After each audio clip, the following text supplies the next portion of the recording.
Hello students, आज class 7 के लिए हम फिर से त्रिभुज के बारे में कुछ और जानकारी प्राप्त करेंगे। आज हम जानेंगे त्रिभुज और उसके गुण से कि त्रिभुज की दो भुजाओं का संबंध तीसरी भुजा के साथ क्या होता है। तो बच्चों ध्यान से देखिए, किसी भी त्रिभुज में त्रिभुज की दो भुजाओं का योगफल हमेशा तीसरी भुजा से अधिक होता है। वही मैंने लिखा है, एक त्रिभुज की दो भुजाओं का योग तीसरी भुजा के माप से अधिक होता है। अर्थात कैसे हम लिख सकते हैं, A B plus B C is greater than A C, मतलब A B plus B C बड़ा होगा ए सी से। उसी तरह से बी सी प्लस ए सी बड़ा होगा ए बी से, या ए बी और ए सी का योगफल अधिक होगा बी सी से। किसी भी स्थिति में किन्हीं भी दो भुजाओं का योगफल तीसरी भुजा से अधिक होता है। ठीक है, जैसे अब हम लोग इसको एक उदाहरण से समझते हैं। मैंने माध्यिका और शीर्षलंब के बारे में पिछले वीडियो में आपको बताया है। अगर आपने नहीं देखा है तो त्रिभुज की माध्यिका क्या होती है, उस वीडियो को देखकर आप जान सकते हैं। तो ये उदाहरण है कि त्रिभुज ए बी सी की माध्यिका ए पी है, तो सिद्ध कीजिए A B plus B C plus A C या C A is greater than 2AD। ठीक है, 2AD, AD नहीं 2AP, ये P है। ठीक है, ये आपको सिद्ध करना है कि A B plus B C plus A C is greater than twice, यानी ए पी का दुगना। ठीक है, तो इसको हल करने का तरीका क्या है। सबसे पहले आप लिखिए गिवन या दिया हुआ है। क्या दिया हुआ है, ए बी सी एक त्रिभुज है जिसकी माध्यिका ए पी है। थोड़ा सा मैं दोहरा देती हूँ, माध्यिका जो होती है वह जिस भुजा पर खींची जाती है उस भुजा को दो बराबर भागों में बांटती है। मतलब बी पी बराबर पी सी, यानी B P plus P C is equal to B C. ये तो सही है, लेकिन ये दोनों बराबर भी होगा। तो त्रिभुज ए बी सी है दिया हुआ है जिसकी माध्यिका ए पी है। क्या सिद्ध करना है, उसके लिए हेडिंग डालिए टू प्रूव दैट, या सिद्ध करना है, हिंदी में लिख सकते हैं। क्या सिद्ध करना है वही क्वेश्चन से उतार दीजिए। A B plus B C plus A C या C A is greater than 2AP, वो मैंने लिखा। अब प्रमाण या प्रूफ हेडिंग डालिए। प्रूफ का हिंदी होता है प्रमाण। प्रूफ में क्या होगा, जो तुमको करना है वो तुम्हें लिखना है।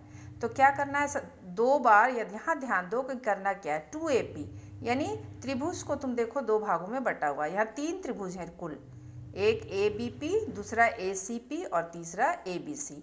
तो हम ये दोनों त्रिभुज को अलग अलग ले करके इसे सिद्ध करेंगे। सबसे पहले त्रिभुज ए बी पी में क्या है, त्रिभुज का जो मैंने सिखाया, दो भुजाओं का योगफल तीसरी भुजा से अधिक होता है। तो आप लिख सकते हैं A B plus B P is greater than A P. A B plus B P is greater than A P. क्यों, त्रिभुज की दो भुजाओं का योगफल तीसरी भुजा से अधिक होता है। इसमें समीकरण 1 डालिए। अब फिर लिखिए दूसरा त्रिभुज लीजिए, यहाँ पर ए सी पी। ए सी पी में भी वैसे ही लिखिए। क्या लिखना है, A C plus P C is greater than A P. वही मैंने यहाँ लिखा है, A C plus C P is greater than A P. इसमें दूसरा समीकरण डालिए।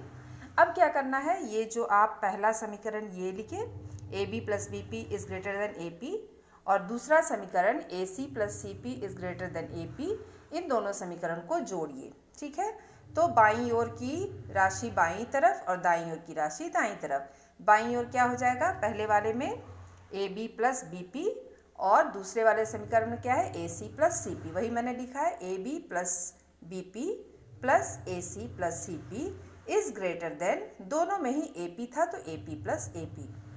अब हम लोग इसमें चित्र में देख करके ये जो नीचे है बी पी और पी सी, इसको ग्रुप कर देते हैं, एक साथ कर देते हैं, सजा देंगे इसको। तो ए पी, ठीक है, ए पी नहीं होगा, ये हो जाए, हाँ, ए बी, क्या हो जाएगा ये, ए बी, ये हो जाएगा ए बी। ठीक है, ए बी प्लस, ये दोनों को आप ग्रुप कर दीजिए, B P plus C P, B P plus C P plus A C is greater than A P. A P क्या हो गया, 2AP। यहाँ 1 छिपा हुआ है तो जोड़ दिए दोनों को। अब ए बी तो वैसे ही रहेगा, ए बी वैसे ही रहेगा, और ये B P plus C P, यहाँ देखिए चित्र में B P plus P C क्या बन गया, बी सी। तो वो लिखा गया यहाँ BC प्लस AC उतर गया इज ग्रेटर देन 2AP। यही आपको सिद्ध करना था। AB plus BC plus AC is greater than 2AP। बहुत ईजी तरीके से ये सिद्ध हो गया, ठीक है।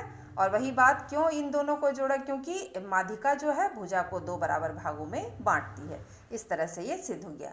मैं एक बार हाईलाइट कर रही हूँ, इसे आप कैसे सिद्ध किया गया है आप देख सकते हैं।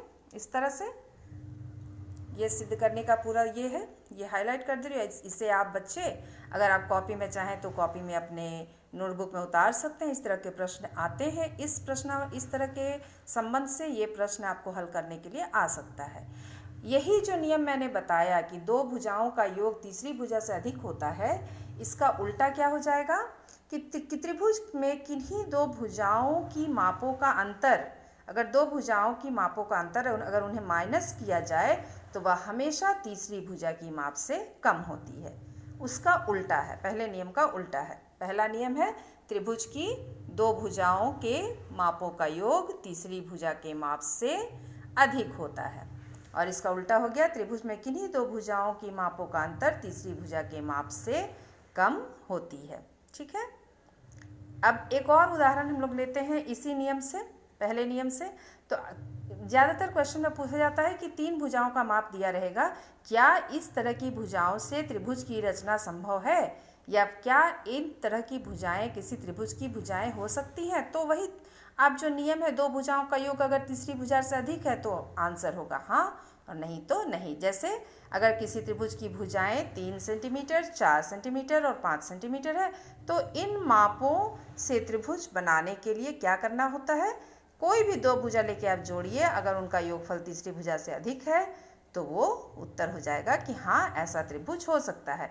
तो पहली और दूसरी भुजा को हमने जोड़ा, 3 + 4 होना चाहिए इज ग्रेटर देन 5, जोड़ रहे हैं, 3 + 4 हो गया 7, 7 इज ग्रेटर, 7 बड़ा है 5 से, तो इसका उत्तर क्या हो जाएगा, ऐसा त्रिभुज हो सकता है। तो बच्चों यही था आज का तुम्हारा पोर्शन। आज जो भी मैंने तुम्हें बताया वो यहीं पर आज ये खत्म होता है कि त्रिभुज की 2 भुजाओं का योग हमेशा तीसरी भुजा से अधिक होता है। तो आशा करती हूँ कि ये आपको समझ में आ जाएगा। बार बार देखिए, एक बार समझने से समझ में नहीं आएगा बच्चों, क्योंकि क्लासरूम में ये नहीं हो रहा है, वीडियो के माध्यम से बताया जा रहा है। तो आपको वीडियो को बार बार देखना होगा, और आप बार बार देखेंगे तो निश्चय ही आपको ये पार्ट समझ में आ जाएगा। इससे रिलेटेड एक्सरसाइज है आपके JCERT बुक में, आप फिर उसे आराम से हल कर सकेंगे। तो अगले वीडियो में अगले टॉपिक के साथ हम फिर मिलेंगे। तब तक के लिए गॉड ब्लेस यू चिल्ड्रन।